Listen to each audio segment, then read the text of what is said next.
All right, my friends, the Build Show is live. That's right. We've got a live studio audience.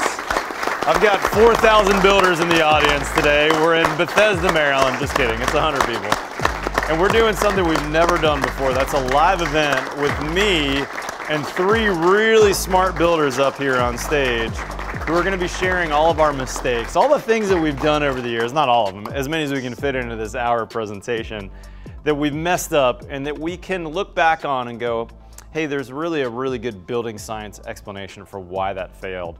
So today's Build Show from Bethesda, Maryland, with a live studio audience, all about failures and mistakes, sponsored by our friends at TW Perry, a part of Builders FirstSource. Let's get going.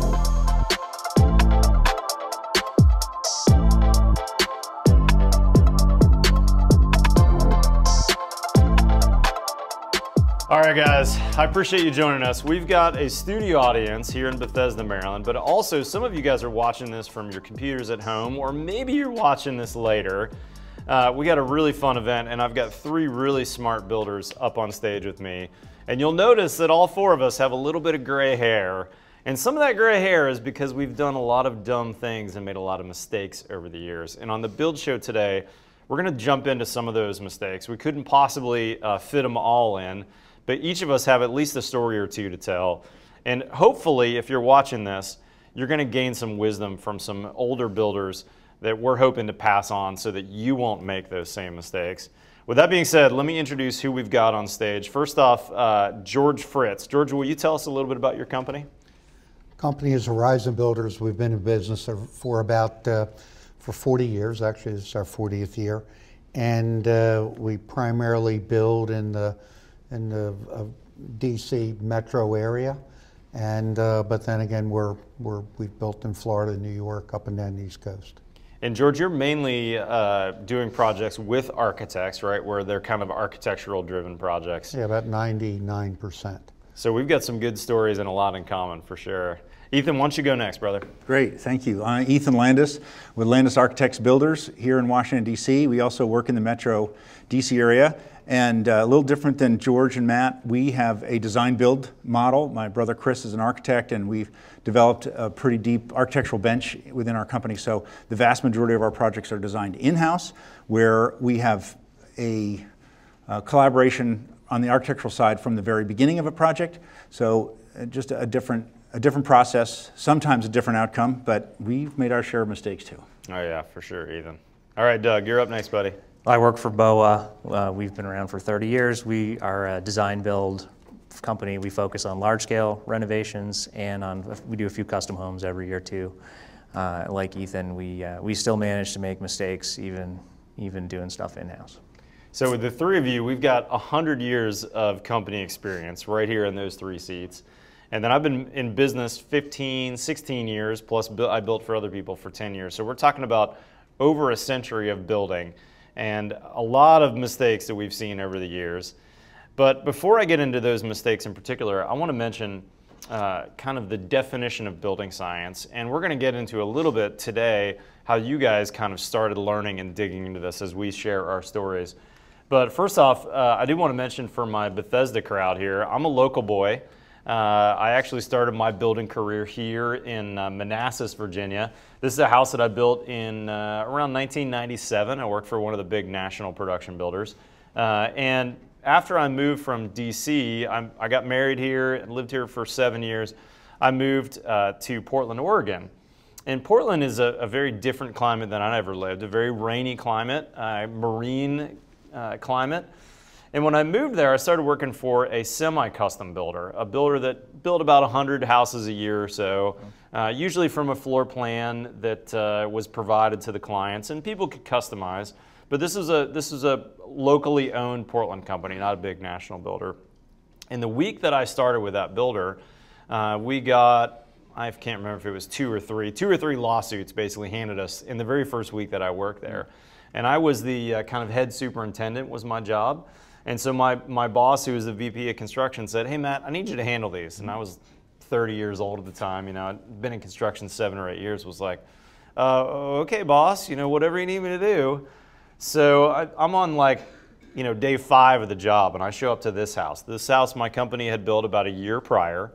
And this was one of our first houses we built with this new system. This is around the year 2002, called EIFS. I don't know if you've ever heard of this, External Insulating Finishing Systems. It's actually a good system, but when we started using it, we didn't know much about it. We kind of, we did it without necessarily thinking about what the consequences were going to be. So we started ripping the EIFS off this house, and EIFS is basically a piece of insulation on the outside of the house that got a notch trowel glue, and you stuck it onto the sheathing, and then on top of that you would take out of this 5-gallon bucket this synthetic stucco and you'd trowel on the stucco, and it looked like stucco from the street. You had no idea, but it was about half the cost of traditional 3-coat stucco, pretty lightweight. But the big benefit for builders, besides the half the cost, was you could promote that your house was now insulated on the outside. So we loved it. This builder that I worked for built about 10 houses or so with EIFS in that kind of first year that we started working with it. Well, one of the lawsuits that we got handed that week, or 2 or 3 of them maybe, were for this house. So we started taking the EIFS off, and remember, this is a 1-year-old house, and it was sheeted with real plywood. That's not even OSB. And you could probably tell from the photo what was going on. Look at those two, that bank of windows up in that turned gable, and then the kind of blackish area. Here's what's going on there. Those windows above, the way that you finish the EIFS job to make it waterproof was any penetration through the EIFS, you went around and caulked meticulously. You had your painter come out with a really high quality $2 or $3 tube of caulk, and you would caulk around each one of those windows and really make sure you got just a top-notch caulking job. And then when you left, you'd tell the clients, hey, you know, come out and inspect these windows every couple months because you don't want any cracks in that caulking. It's really important that we have a really good caulk job that gets touched up on a regular basis. And of course, you know what happens. When you try and face seal things, water's going to get in somehow. Whether the painter did a perfect job or not, whether the caulking cracked or not, who knows what the story is. But water got in from these windows. And 1 year later, that real plywood, which is a great building product, couldn't dry. Water got in. And my friend David Nicastro says, if it can't dry, it's going to die. And here I was, this young builder, like, oh my gosh, you know, how many houses do we have like this? And I'd never seen rot like this. I'd only built new houses. I didn't know what could happen to these houses. That same year, 2002, another big news story was out that, you know, Tom Brokaw on the Nightly News was talking about the mold crisis. This is 2002. Show of hands, how many of you were building in 2002? A couple of you. Everybody in the front row here was building in 2002. So at the time, insurance companies were paying mold claims, and builders were getting sued for mold issues. And so several clients that had EIFS houses, and actually some others that didn't, were suing us for mold issues. People were worried their kids were going to die in their bedrooms because they were breathing in this black mold. And so here I was, this 30-year-old, like, oh my gosh, what's going on? I mean, I've been building houses for 7 or 8 years. I didn't know that people were going to die in these houses. Like, I should figure out what the scoop is. And so I started learning about building science. I didn't even know what the heck is building science. I don't know what that is. I never had that class before in college or high school. And so as I dug into it, this is the definition, and I love this definition of building science. But the part that I really cared about, and still care about probably the most today, is the bold part right there.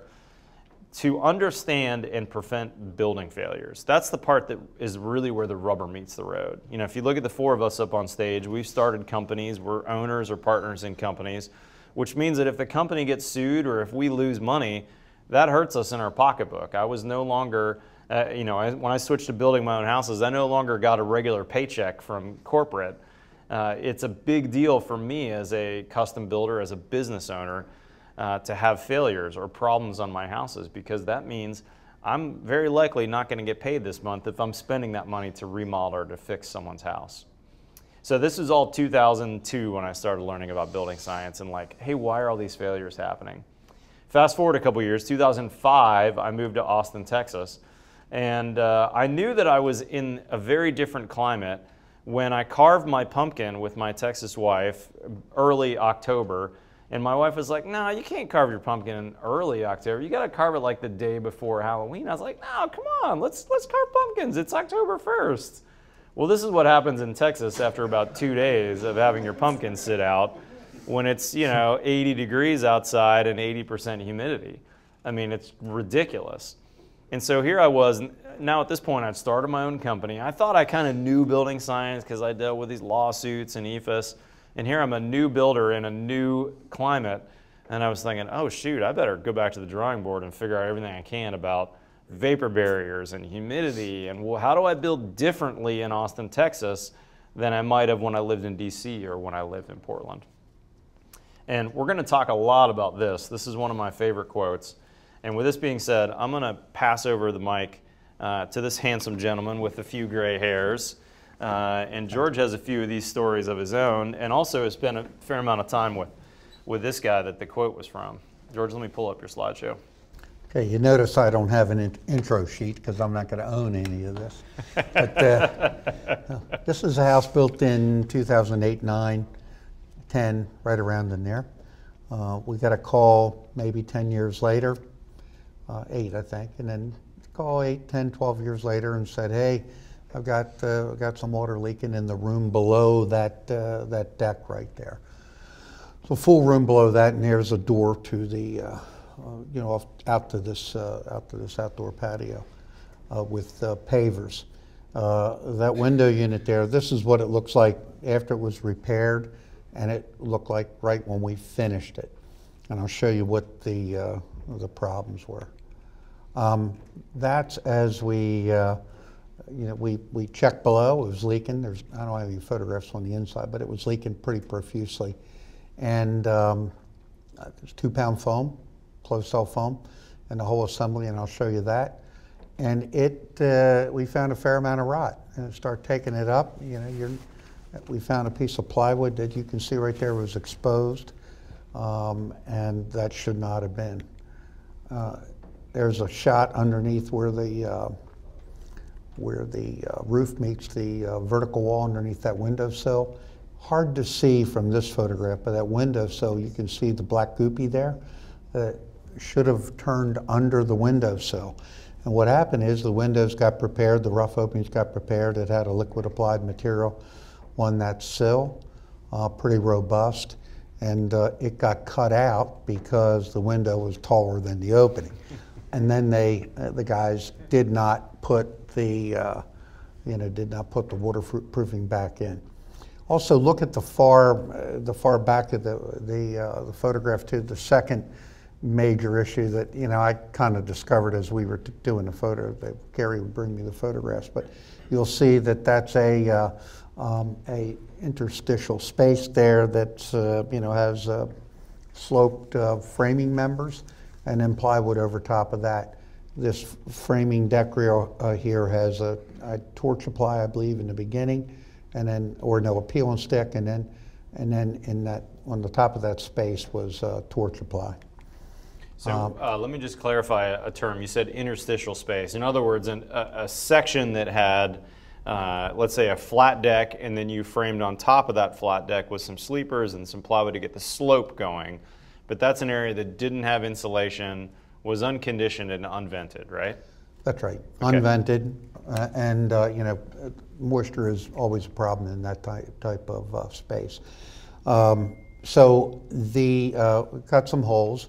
And it didn't really have to cut too hard because that material was shot. And you can see that closed cell foam down there, and anywhere from 6 to 7 inches. Fair amount of rot damage. And then we took all that up, and we found that the TJIs, they don't do too well when they're wet and do not dry out. So this is, it gets wet and then it dries a little bit, but not 100%. It gets wet, dries a little bit, and a little bit more. Before long, you've got serious degradation, which we had all along there, and we had to sister to those and then respray the whole thing and just fix the structure back up before we even got into the waterproofing. This is a shot looking down from the upper deck with the torch ply on it, past to the bottom deck, which is has the peel and stick membrane on it. And that is that space in there that moisture will collect. It's not going to permeate through the non-permeable material, both up and down. And that is a problem waiting to happen. The bulk water intrusion beat us to this issue. So that issue is probably a 15 to 20 year issue. Let me pause you for one quick second, because that's such a big deal that I don't think a lot of young builders, including young Matt, knew about, which is spaces in the house that are going to have air in them but are not insulated, they're not air conditioned, and there's an outside wall that gets cold. You know, I remember as a young builder, I had an inspector who was always making me put air hawks on my front porches and making sure that I'd vented places. And I always thought he was kind of a pain in the butt, you know, making me do all these extra things. And years later, I realized, well, he was helping me prevent what George was talking about right here, which is an enclosed airspace that's non-vented, that doesn't have insulation. It gets cold on the top of that roof deck, and as a result, moisture that migrates in there condenses but has no way to dry. And so what George is saying is that's not a problem that will rot your house in 2 years, but it absolutely will over time. You know, a decade or two later, you're going to find some issues in those cavities if they're not vented. That's exactly right. The next shot is just the waterproof. We chose to put a 3-part Lorenco waterproofing system down. Luckily, it was set up to be, you know, in future, when there was there could be a problem that you're looking at 20 or 30 years and you're going to replace the torch supply. The flashings were set up so that this could be turned up underneath the flashing. And at the house, it took a little bit more coaxing to get that product up there. And then it got sealed underneath of the, you know, the windows very, very well. Normally, we have the window sills drain. And that's something I can show you a little bit if you want to look at that. But this is how we solved that problem. Then, of course, we flood tested it. We got a hose out, squirted it around a little bit, make sure it wasn't going to leak. Going back the second time is, going back the first time is pretty embarrassing, but in the end, they say, well, you guys, well, you made a mistake. You came back, you owned up to it. Coming back the second time, you're a bunch of nitwits, you know, so, yeah. We're being recorded, so that's why it's in. Yeah, that's right. There's probably another word very, that you'd use on that one. So the guy standing down there, can I say that? Can I, the guy? Nitwit's fine, yeah. Nitwit's fine. Yeah. The guy standing there, everything drains to that edge, and it's pitched that way. Over top of that is a drainage material, and then over top of that went the pedestals and then the pavers were put back on top of it, and that gives you plenty of drainage space. And that product there is primarily, not particularly, it helps with drainage, but it primarily is there to keep the dirt that collects and all the rest of that, and then also protects the waterproofing membrane, yeah. Drainage and protection. That's the window, and you know, being taped again, fully tested, and I believe that they did a blower door test down below and looked and see if we've got any air leaking. And of course, you have air, you're going to have water. So that got put back together that way. And that's pretty much it when it was in. Of course, they painted it and cleaned it up, but that was a pretty significant, you know, hit to the budget. I mean, it should have taken, you know, my guys 2 days, but it took them way longer than. It took them probably a month to get that thing tight and right. Let me ask you a lesson or two learned on that one, George, because you know when I see a set of plans come through at my desk that has flat roof, or even worse, flat roof living space above, or even worse, flat roof living space above, but a walkable or usable space above, all of a sudden I get a little uncomfortable. The hairs in the back of my head raise up. What do you think, and what are the things that go through your mind when you see those plans? Well, you remember this. Mm-hmm. And this isn't the first one that we've screwed up on. I mean, there's other things that you know, I got a leak here, and you know, you rush out there and you figure out what it is.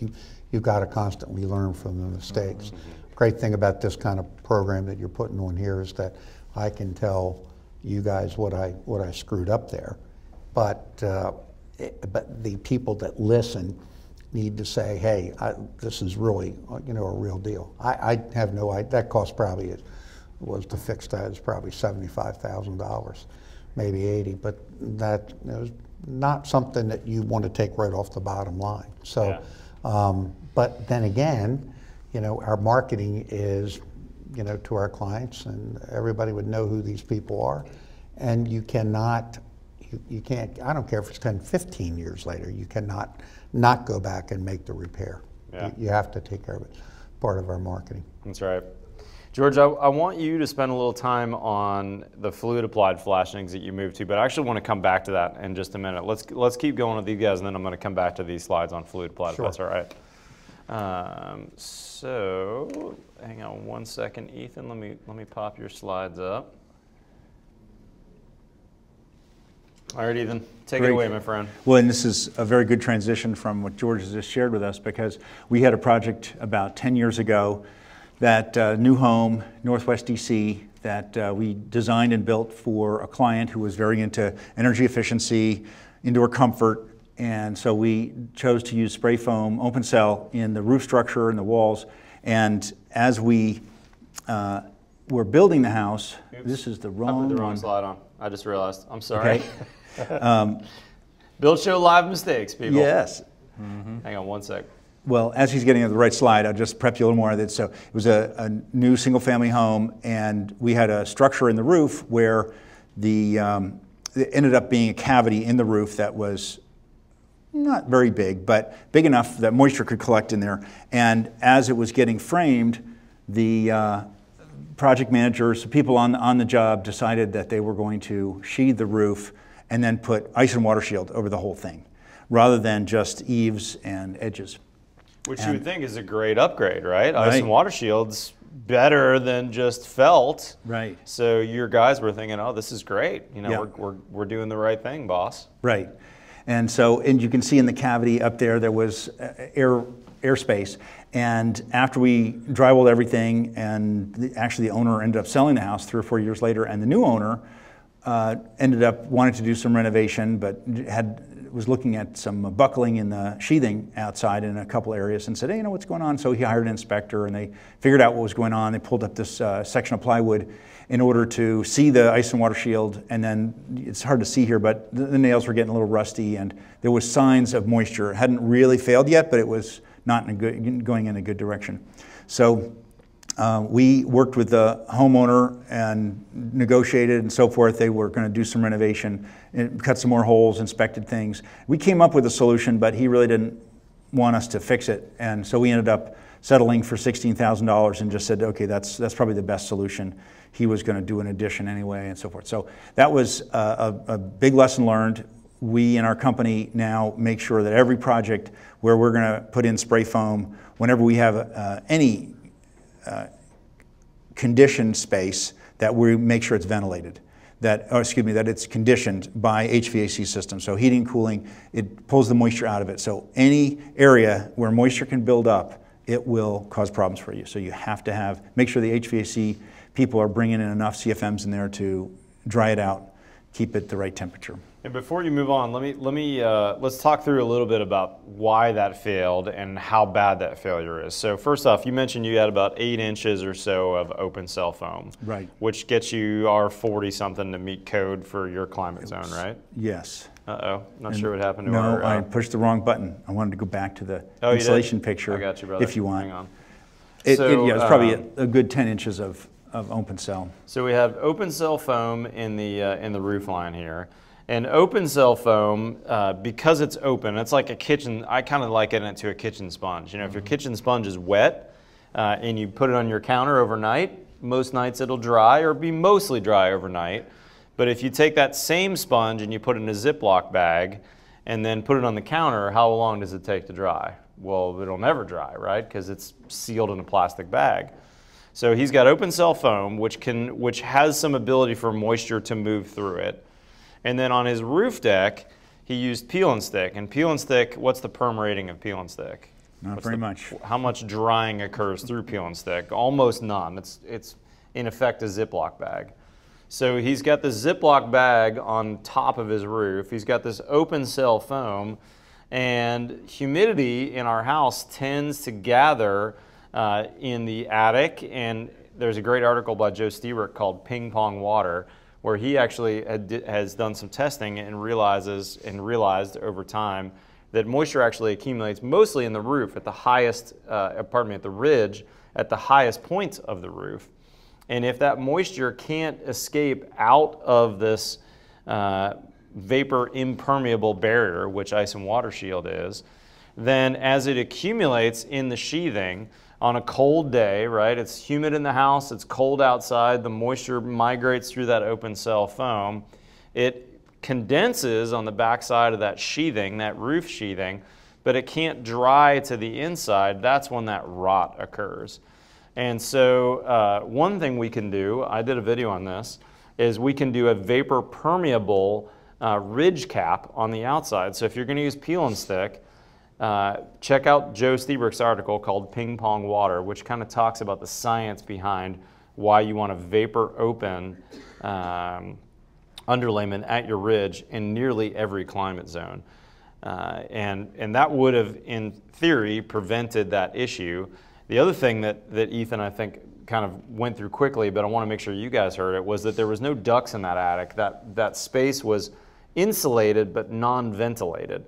And so there wasn't ductwork in there. There wasn't a supplier or a return or a dehumidifier to condition that air. It was just whatever was happening there. And as a result, that space was probably becoming more humid. And that humidity was gathering in the sheathing and causing that problem. Right. Would you say that's a fair assessment? Yes, and there were other complications in the situation. The fresh air ventilators we suspect had been turned off for a while, and they'd done a lot of painting. So obviously moisture can come from a lot of places, but particularly after painting a house, you'll have many gallons of water that ends up somewhere. That's for sure. Good point. Awesome, Ethan. All right, Doug. Next up. Grab your slides. Yeah, throw that on slide 20 if you can. Okay, here we go. Okay. Well, we have a weird thing that happened to us. We built a beautiful, beautiful custom home for some folks, and they called us the second summer after they moved in and said, hey, something weird happened. Last night when we were asleep, we heard this crash, and this picture had fallen out of our wall and woke us up. And I said, well, I mean, that is weird. And I'm thinking, like, well, I mean, it's a picture hanger. Why are you calling me? But I run out there to be courteous. I'm nice. And the picture hanger had ripped out of the wall. And there was a hole in the face of the drywall. And the drywall was not, the core of the drywall was not the bright white that I'm used to seeing. It was like dark gray. And it kind of felt cool. And I run outside and get my moisture meter, and I come back up and I put it on the wall, and it goes whew, all the way to the highest reading. And I was like, well, that's a little weird. And so I'm like, you know, checking it on my skin, make sure the batteries. So, you know, this was like right here.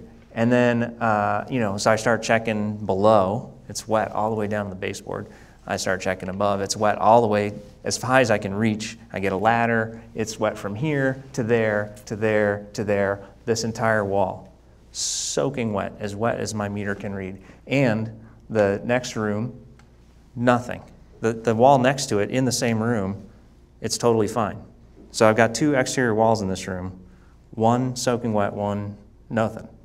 The next room, nothing. The room below, no problem. The attic above, a bunch of very dry, dead bugs. Nothing wet, no plumbing. So, you know, I scratched my head about this quite a bit, as you might guess.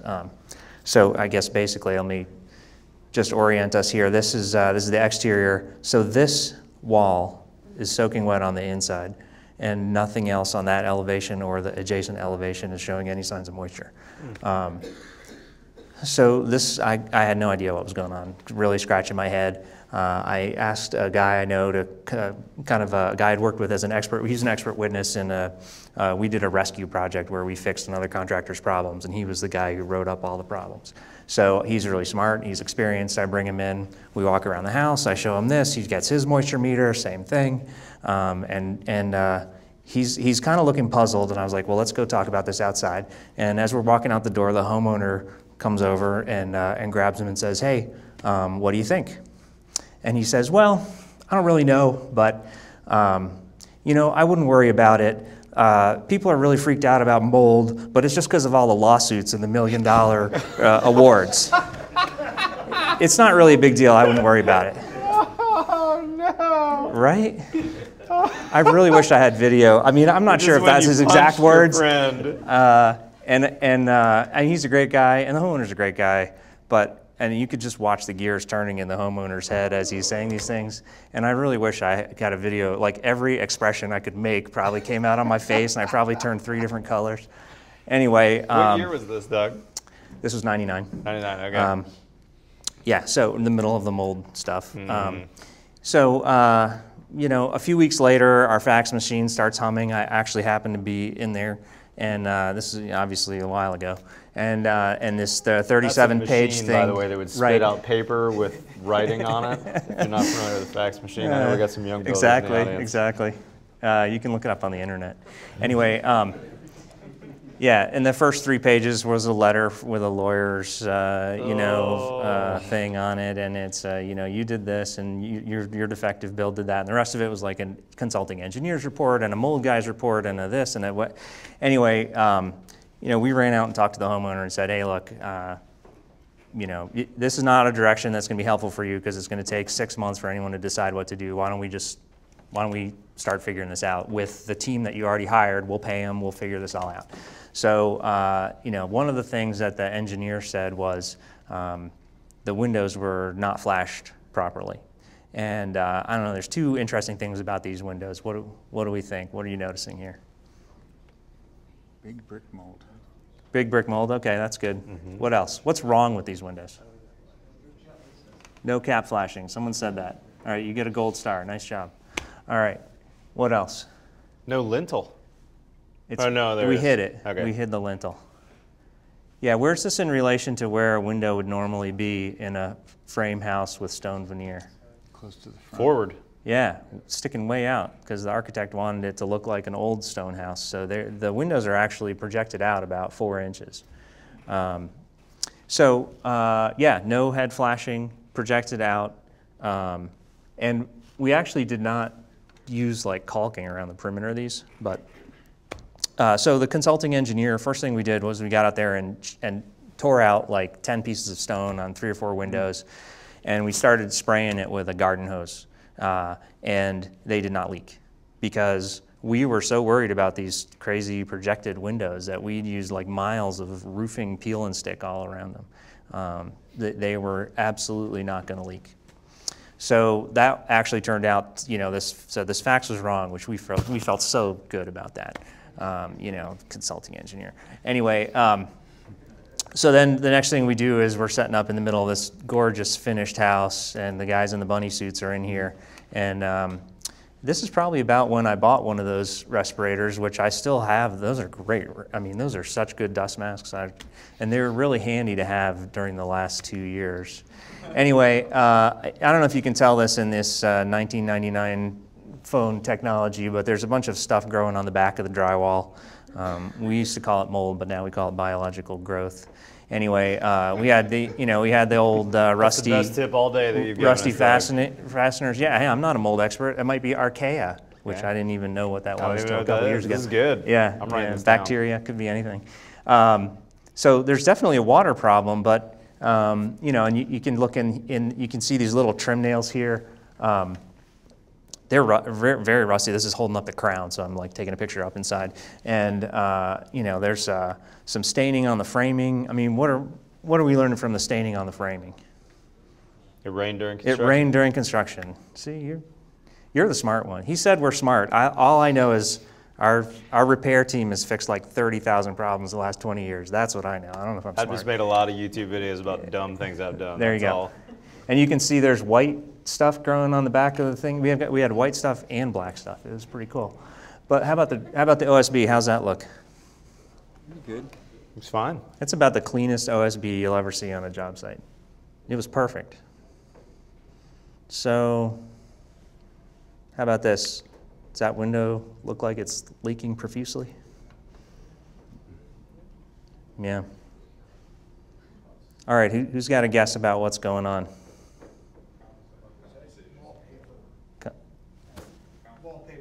Ding, ding, ding. Yes. All right, so it's condensation. That's smart. So the audience That's smart. said wallpaper, by the way, in case you couldn't wallpaper. hear that on the interwebs. I was going to take a second to get to there, but that's good. That's good. Yeah, I'll give you one other clue. If the picture isn't coming clear, I rolled up to this house after one of those afternoon thunder showers, and this is what the wall looked like. And you can see part of the wall isn't wet.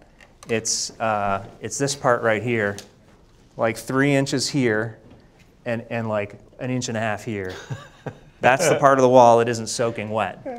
So the entire wall is soaked. The entire wall is soaking wet. Like our windy thunderstorms throw a lot of water on houses. In fact, this is another custom house we did, and you can see that section over there. The stucco has this really cool rain pattern on it.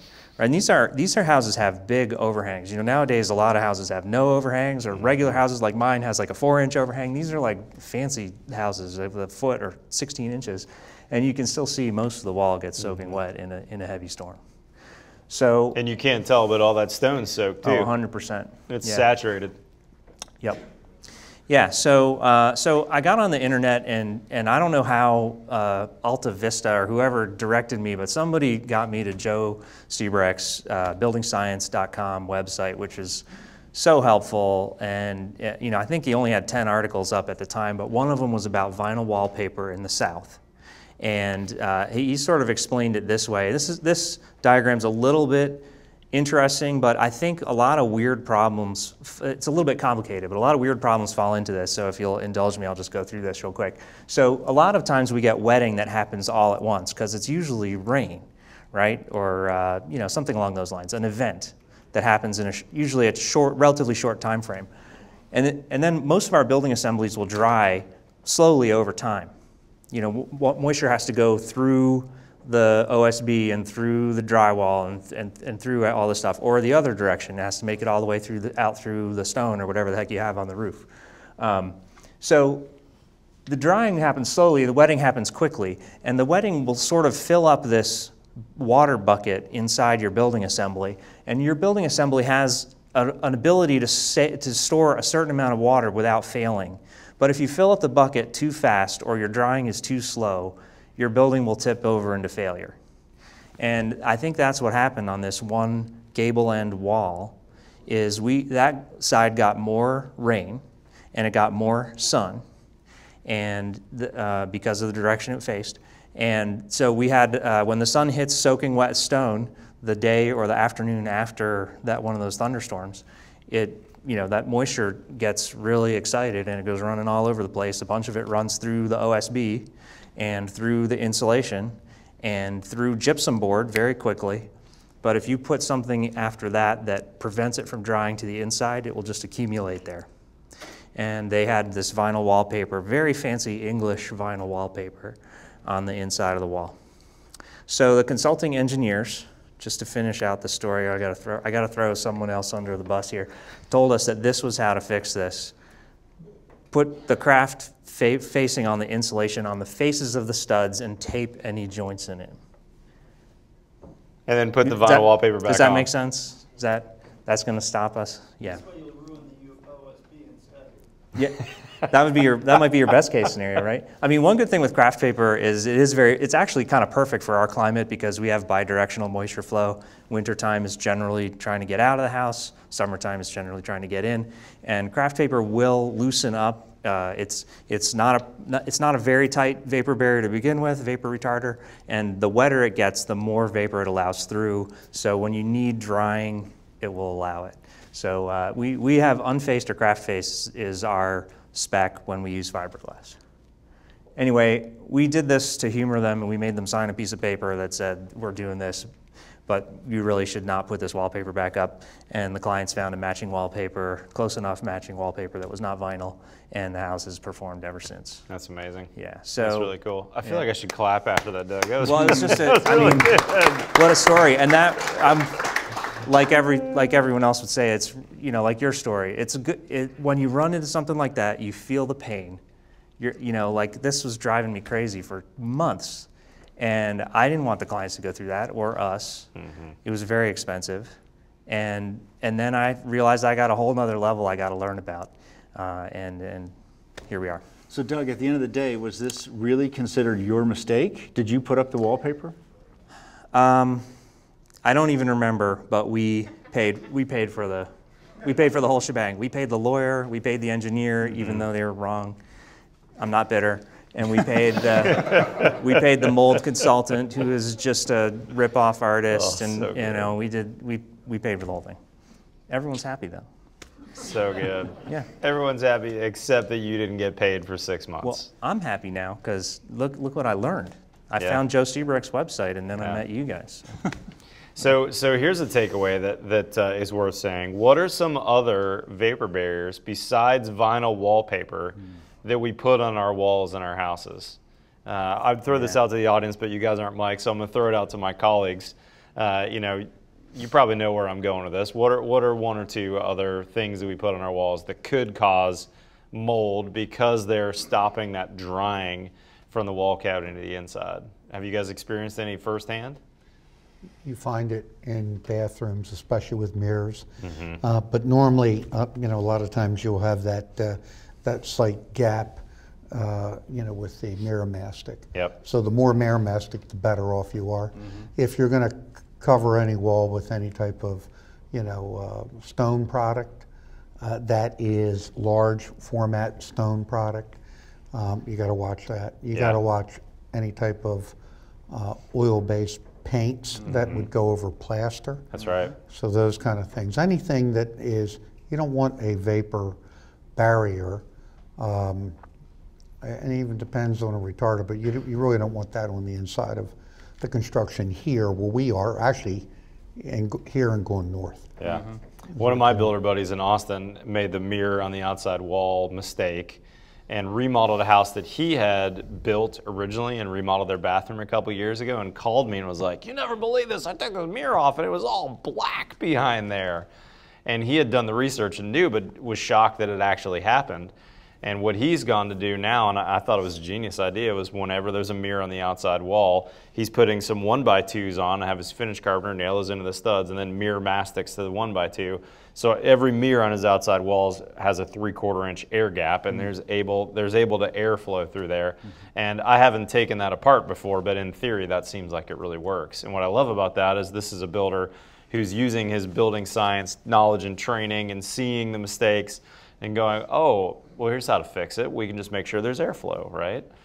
We can make sure that if we have a cavity that's unvented, that we vent it. You know, if we're going to use open cell foam, we better think about how we're going to condition the space below that open cell foam. Or we should maybe consider going to closed cell foam. At my house, I used rock wool on my entire inside. I stayed away from foam except for 2 areas that I needed it because I needed higher R value per inch.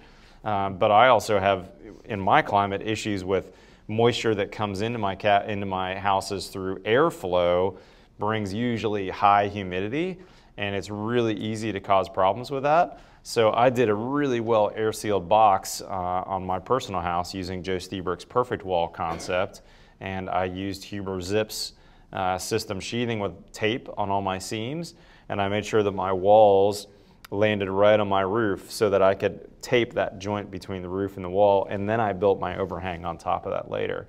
And if you're not familiar with the Perfect Wall series of articles that Joe's built, they're all for free on it's buildingscience.com, right? And you could just type in Perfect Wall on that. Great. We still have a few more minutes, and I really would like to come back to you, George, and have you spend a few minutes talking to us about some of your fluid applied details. Can I switch back to your slides? Sure. While I'm doing that, will you tell these guys about when you made that switch and why you like fluid, and actually maybe even define what we're talking about? Well, there are products called WRBs, weather resistive barriers, and not too sure what that means, but and then there's other problems that other products that are waterproofing. So when you're looking to waterproof something to keep bulk water out, you're looking at a product that is no differently than you would put a very stout waterproofing product below grade. The idea, hit me a number of years ago to say, hey, it's like a strawberry and a chocolate thing. You stick that stick in the strawberry and you stick it down in the chocolate. You want to cover that whole thing. And that's the vision that I had. That's a great And I analogy. do I like like that. strawberries. I'm I do stealing like that strawberries. analogy. Yeah, so you stick it down in there and it coats it. I'm talking about from the footing all the way to the tip of the roof.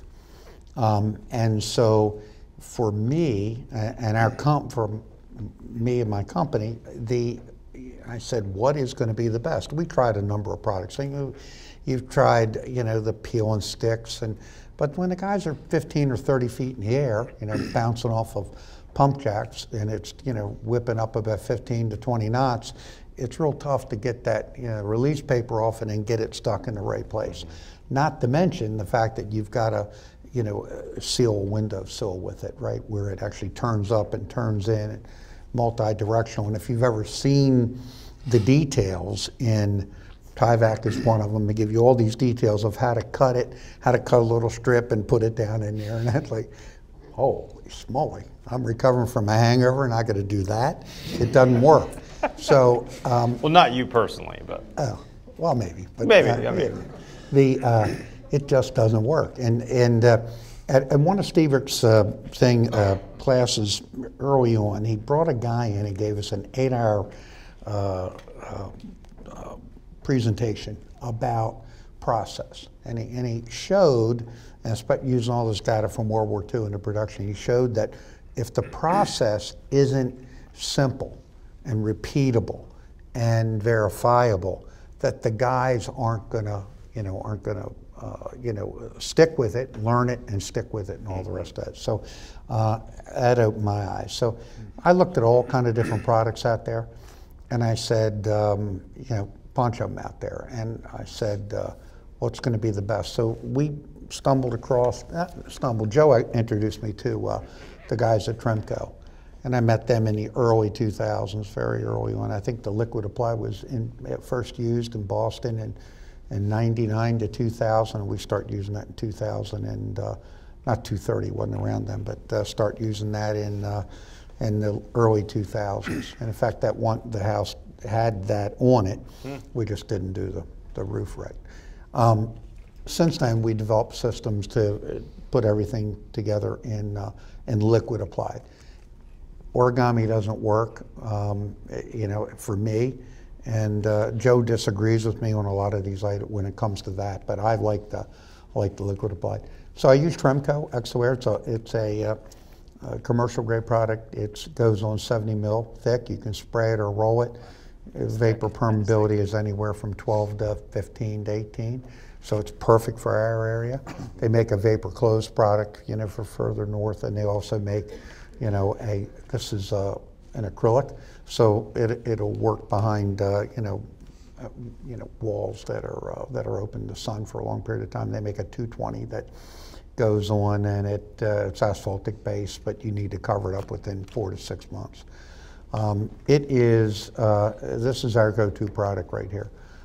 That slide is turned sideways. So, oh, I'm sorry. Yeah. I never turned this for you, George. That's so my what fault. you see is that hinge is a window. That slide's supposed to go like this. Sorry, y'all. That's my fault. You can see that's gray is the 230, and you can see how it turns. You can see how it not turns, but you'll see the roller marks in there. That was rolled on. 70 mil is very thick, and that one by around there is just so the insulation can bump up to it, and then you can tape the window in. And that's what we do. That should be turned up. So these are just photographs that we took in our warehouse to show the guys, hey, this is what we use. We've tested maybe 300 tapes, and I did a 3-year test with them. Wow. And I found Polican is the best. And they make and that's a butyl back. And it works really well with the acrylic. It works well with the typical paints that you find on the windows. You can, but you should paint the windows first and make sure they're in there. The tape goes over that gap, and there's another shot of it. There's another shot up high. How do you make sure that tape really sticks? Yeah, and I'll show you that. So you do the sides. Yeah, you do the sides first, and then the top after that. And there's how you make it stick. You get a guy, just his arm, you don't need the rest of it, and with a metal roller, and you roll the living snot out of it. You've got to roll those little humps and bumps out of it. And then, so you don't want it opening up, you roll it again, And then you roll it again, and right there is the, that is the rock wool that was used. So That's exterior comfort board, rock wool, right? yeah. Yeah. It's And so is that why you had a bump in the window? The window is bumped out to That's exactly allow a right. buck for that rock wool to come in That's there? exactly right. That's cool. So if you're bumping it at 1 inch or 2 inch or 3 inch, you put that framing. And don't think that George is kidding about this. You got to roll the heck out of it. The rolling is super important. I mean, everybody's literature that has any tape tells you to roll it. It's because when you roll it, the nerds call it wetting the adhesive to the substrate. And Huber talks about this a lot. And you have to roll your zip tape. You have to roll this tape. The idea is that you're pushing that adhesive, and you kind of you smear that adhesive into the substrate, and then it's like, oh, okay, I need to grab on. If you just wipe it down with your hands, you're going to come back the next day, and that's why they call it stick and peel. Or 10 years later. Or 10 years later, it is definitely not stuck. We've opened stuff up that I did in the 80s and 90s, and there's all kinds of openings that are now full of dirt. We actually now, we handed these out to everyone in the company about, I don't know, a few years ago, one of our training meetings, and now if you join us as a project manager, you get a notebook with a bunch of installation instructions and a roller. That's awesome. So I love it. We're hiring, by the way. Yeah. Good plug. Want Good a free job, roller? Dude. This is going out to the whole world right now. Yep. So you roll the snot out of it, and then Love it. you terminate it. Any tape. This is the problem I have. I like Huber zip ball, but you got to really roll it. And I've dealt with them and said I would still want to terminate that tape. So define that for people who don't know that. What he's saying is, or I'm defining for you. I tell you to do it, then I'm saying. You do a good job. Sorry. With that. Go ahead. So what you're seeing in the top there, that's that fluid applied. That's that Tremco, the gray stuff that probably was rolled on or could be sprayed on. And then he taped the window to that, and then he's stitching it in, as I like that term. I don't know who told me that, but this termination that he's got with a different product from those guys, that's Dimonic 100? I believe that's Dimonic, yeah. But if you were using Huber Zip, you could use their fluid applied on their tape if you wanted to. I use a lot of Polywall products, and they make a termination sealant. And the idea is that you're stitching that together so that those seams lock together. And now, you notice now if gravity comes down, you'd be worried that tape, if it had a fish mouth on it, would funnel the water in. Now it's stitched together, it's closed up. And that's a great extra step. Yeah, Tremco, along with Henry and a number of the other companies, make a whole family of products that tend to be very compatible. And I'm familiar with Henry. I use primarily Tremco. We buy tractor trailer loads of that stuff. Literally, he's not kidding you guys. He buys it by the tractor load. Yeah. So it's tough to get right now. Because most of your houses are what, 1,000 or 2,000 square feet, something like About that. yeah. Normally, and they're. That's the second kitchen. Yeah, I was gonna say for the pantry. No, that's the master bedroom closet for her. So that's been the experience. And so you'll see that photograph is turned. The guys, I told them it has to be done, on all the horizontals, but they've gotten it to the point where they were doing the verticals too. And then they smooth it out to make it look pretty. But it doesn't need, you really want to smooth it out, because then again, you're stitching it back into filling any little holes or gaps or all the rest of that. On top of this, it gets flashed. And if you're going to flash it, you put the trim up, flash over top the trim, and you have to tie the trim back into the waterproofing air barrier layer by putting a strip of tape and then terminating that. It's a lot of work, and it's very expensive. So this is what we do with a door. This is a mock-up that we did, a training mock-up that we did. That product right there is Tremco 350. So it's a waterproof product that's meant for shower stalls and that kind of thing. And we adopted it for here because it's waterproof. It's not weather resistant, it's waterproof. And the little corner is where doors leak the most. And if you've been involved in the testing and that kind of thing, that's what we find. So we put the 350 down, and then we run the 230 over top of it all the way back in and face everything off. But you're going to put a really tough product there, because the door don't just come, they lift up these 1,000-pound doors and set them down very gently. They slide them all over the place and kick them in place, and that's it. So you've got to set it up right. So what is that? What is that? Just a plastic strip, basically, George? That black thing? That is, there's a company called Astropan. Oh, yeah. Astropan. Okay. And we use only plastic because it's thermally not conductive, not thermally conductive. And if you use metal, I've seen some jobs where gone out forensically, looked at some jobs, and they did a beautiful copper pan. It's turned up on the inside. And it's all soldered and all that. Then they stuck a aluminum sliding door right on top of it and wondered why everything was falling apart. But that issue there, you just because the metals are dissimilar. That's right. That issue there, you don't have that problem here. And that's why, nor do you have a thermal, very large house we built in 2000, the same thing, and we brought it up, very expensive wallpaper. And we got a phone call a few years later, what is that black line at the wallpaper right there? And I went there, and by then I had figured it out. I said, oh, damn, it's cold outside, and that metal is cold. And when you touch it, it's cold, and it's warm and moist in the house. It condensed. There it is behind the wallpaper. This wasn't vinyl wallpaper, but it was nonetheless very expensive. So, I learned a lesson with that too. So we do that corner. Dimonic 100 is kind of the go-to product that they have. It works with all of their products. Might get a little bleeding. That's what we do. We use 3/4 inch plywood in every one of our houses on the exterior because we've got it engineered so that you don't have to get the brick or stone tie into a stud. And the times that we've done forensic work, and I'm sure that Doug, you'll verify this too, that the guys, when they put the whole thing together, you're asking a mason to put a screw in and hit a stud, or a carpenter even to do that with insulation on the outside or the waterproofing products on the outside. They never hit the stud. Yeah. Now, Stucco people. Huh? Stucco people. Oh, everybody. Same thing. Everybody. Yeah. So if you take a look at the type of plywood that we use, we've engineered it.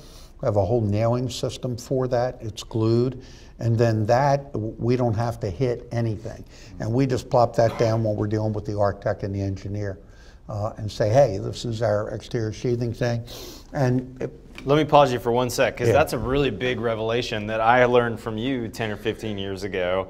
And you probably heard it, but just to make sure that we all understood, what he means is that now when the mason comes, or anybody who's fastening for that matter really, because that 3/4 plywood is so meaty, we're not as worried about hitting studs. You probably still want them to hit studs some, right? But if you miss some studs, you hit it in plywood, that plywood's got enough meat to actually hold the fastener. no, it's engineered actually specifically for, we picked, I don't know, 130 mile an hour wind, and if we're doing the ocean, we might bump the nailing pattern up or screwing pattern. The plywood works. That's amazing. And in fact, the weakest part of it you would think would be in between the studs. It isn't. It's right up against the stud because that's where the most force would be exerted for pull out. And that's the whole reason for the glue, the spiral nails, and all the rest of that. Got it. And then the other thing we have, we make sure that if you overdrive nails, so if you take a 1/2 inch or 7/16 inch OSB and you drive the nail halfway through it, you basically have about, a quarter inch plywood. That's about what you got. And so we went through that whole process to understand. And one other point I want to make on that too, which I think is pretty interesting. Doug talked about the rate of wetting versus the rate of drying. And your building had that bucket of, or that kind of weight at one end, and the bucket was at the other end. Well, the 2x4s and the plywood make that weight on the end even bigger. It adds this nerdy word that Joey's going to make fun of me later for saying, but it adds hygric buffer capacity to the house, which is a really fancy way of saying there's more wood. And that real wood will soak up more water, more moisture, more whatever that might get in the cavity, whether it's condensation, whether it's liquid water, which means that you have more capacity to not have a problem. If you have OSB and you have a real thin stud, or maybe you're building out of metal studs, heaven forbid, or some other things, there's less ability for moisture to soak up. And it's why those old houses that were built in the 1920s or older that had real sheathing and real old growth lumber, they could soak up tons of water and then they would dry because there was lots of airflow, and they never had problems. And you remodel those today and they look great, as long as someone didn't stuff a bunch of insulation in them and stop that drying. And so by George going to 3/4 plywood, that's just that much more real wood in the house. So it's genius. I love it. Keep going, brother. Sorry to interrupt. So there's a little bit a close-up of the 350. And again, Henry, you know, I don't own stock in Tremco, by the way, but Henry makes a lot of these liquid apply products. Yeah, and I use a lot of ProSco products. Yeah. I like their family. They have Cat 5, beautiful product. It's like putting Caro syrup on the wall. No, with it's a awesome. paintbrush. It's Which horrible. are really good. Yeah. What were you going to say, Doug? This is extremely nerdy, but is that an acrylic or is that the polyurethane? That's polyurethane there. That one, the 350 And is. have you ever seen that issue that they talked about at summer camp a few years ago with osmotic pressure on the polyurethane fluid applied? You mean blowing it off the wall? Yeah. Oh yeah, I've seen it on Okay. even vapor open stuff. Right. Yeah. Right. Yeah. This stuff is meant to keep bulk water from going down that way, and vapor drive it won't go through it. But if the wood gets wet behind, which is you don't have the roof secured properly, wood gets wet behind, and you get the proper sun, it'll blister the stuff, takes it right off the wall. Wow. Yeah, this is not negative side waterproofing. And that's a little bit better of a deal. We cut those corners out of Astropan, and you'll see what happens. We goopy the bottom of the doors to make sure that any water gets in there, we're not going to have a problem, and then it fits into place. That is Dimonic 100, and we slather that stuff all over it. We just cram it in there. When you drop that door in, you want that stuff leaking out everywhere. This is a barrier system. Joe and I have talked about using, doing the same thing we do with a window for this, but I just found that to be a little bit more problematic. And there's issues with wind-driven rain with that approach. So I like the barrier, and you'll see that, hey, there's 2 lines going that way, there's 2 lines going that way. Oh, now there's 3 lines going that way, and then there'll be 4 lines, okay? So you just goop it. We buy a tractor trailer load of that for every house.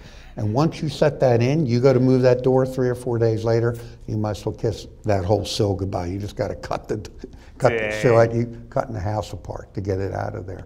That's awesome. And that was pretty much it there. That's And it. then we air seal on the inside and a few other things. And that's our system. When a client asks you to do something that you know is dumb because there's been a problem or because you've used that product or that technique or that whatever, what do you say to, let's say, the client or the architect? And then also, what advice would you give builders that are 20 years younger than you when they see a project, let's say, George, that has a living space an outdoor space with a flat roof and, is a more complicated, more high exposure, any of those kinds of things. Do you have any advice for that younger generation of builders on that? So 2 questions on that. We'll just go down the line, George. You go first. I would say that part of the problem that we as builders bounce up against is cost. And so a lot of people say, well, I've heard this product A works well, and I think I can buy this over here cheaper and all the rest of that. Figure out what's going to work and what is going to work for 30 or 40 or 50 years. Because if you think it's going to work for 10, then it's going to work for about 3 to 5. If you think it's going to work 20, it's going to work about 10. If you think it's going to work like a lifetime type thing, you might get 30 years out of it. And I just have found over the years that I sometimes when we bid projects, we can't compete against those people that don't understand what we understand. And in fact, I don't know, a lot of people here work with architects. We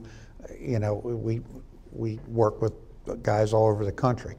And what we do is bring them the solutions up front. We say, look, here's our manual. This is what we do with the window and the door. This is how I, put, Heckman posi ties up. This is the products that we use.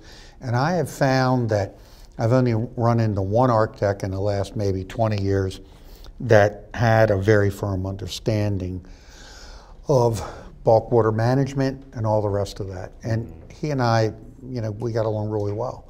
And, and it took him, me to, I said, look, the whole reason why I want to use Tremco is my guys know the stuff. They know, number one, you don't drink any of it.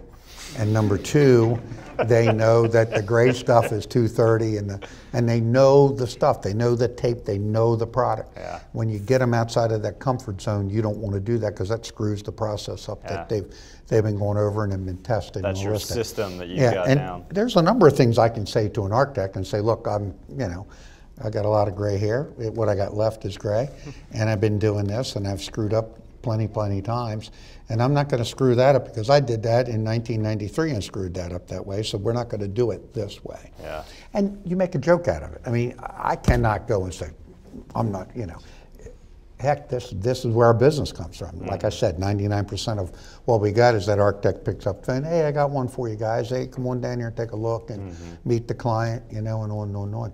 And that is, that's critical to our business. And why we put together all these details, did all this testing and do all that testing, and when Gary comes out and tests everything, is so that I can say to the client, there it is. I got the waterproofing end, I'll make your house dry, I'll do the HVAC system right, let him make a thing look pretty, and we'll throw some paint on it and be done. I love it. How about you, Ethan? What do you say to those clients who want to do something or use a product or whatever that you feel like, gosh, that's going to be a problem? Right. I mean, overall, we have chosen to be in a very risky business. And what we do every day is manage risk. And when you think something is going to be a higher risk than makes sense to you, you've got to manage that risk. You've got to work with your team, you've got to work with your design team and specifications to say, this is how we can minimize the risk of failure. And to educate the client, whether they're an architect or a homeowner or both, that we're staking our reputation on building great systems that are going to perform well. And we recommend that you spend a little bit more on this because you don't want to see us back here in 10 years from now, and you want to be able to sell your home with our name and label on the house so that people know it's been done really well. Yeah, that's a great way to say it. That's hard to compete. That's hard to follow up with, Doug. Yeah, Do you have any additional great advice besides Ethan's? That's pretty awesome. That's the philosophy, which actually, I think you put that very well. Nice job. Yeah, that was excellent. But we actually, we have a physical piece of paper. When someone wants to do something that we think has a very high likelihood of failure, we write out, we're not warranting this for these things because we've seen this happen in the past. Do you want to do this with no warranty? And that a lot of times they do. It's their money, it's their house. Knock yourself out. We just don't want to pay for it ourselves 10 years from now. That's really smart. That's a good piece of advice right there. It's worked reasonably well. I mean, believe me, I've done it the wrong way. I've had that conversation verbally, and everyone's like, oh, yeah, no problem, and then it's a problem. Forget it. Yeah. And I'll follow up with that other question that I didn't ask you guys because we're running short on time, which is, if you're a builder watching this who's 20 years younger than us up here, the advice I'd have for the 35-year-old Matt Reisinger would be, be cautious about those super cool, super exciting, whatever projects that you don't quite know how you're going to do it or what those details look like. And I'm not saying be zero risk, right? I mean, as you said, we're not totally risk averse as builders, but we also don't go to Vegas with our retirement money this weekend either, right? We got to be smart about the risks that we take. So when you see a project or a client that you feel like is especially high risk, don't be afraid to say no. And certainly that might be easier to say in 2021 when we're pretty busy. That may get a little harder if you're watching this in 2025 and the economy's not as good. But I've made more money on jobs that I didn't do than I did on jobs that I've done. And I can think of several projects of mine that washed out for whatever reason. And I hear back later about the lawsuits or about the builder who's like, oh my gosh, Reisinger, you won't believe what I'm going through with this client that I know you interviewed for or whatever.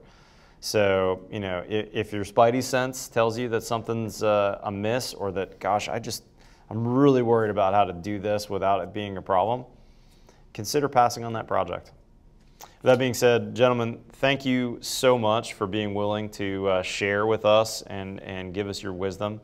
And if you're watching this on a pre-recorded, not live, sign up for our newsletter, guys. We send 2 newsletters a week. Believe it or not, over on buildshownetwork.com, we're up to 10 new videos a week from job sites around the country. And it's really fun for me to get together in a live event like this and meet some of you guys and hear how our videos, our content has shaped your business and kept you out of trouble. And that's ultimately what today was about, was shaping your business, helping you stay out of trouble in the future. So I really thank you guys from the live audience being here. And for those of you who are watching this online, follow us on Twitter or Instagram. Otherwise, we'll see you next time on The Build Show. My dorky outro. I gotta do it every time.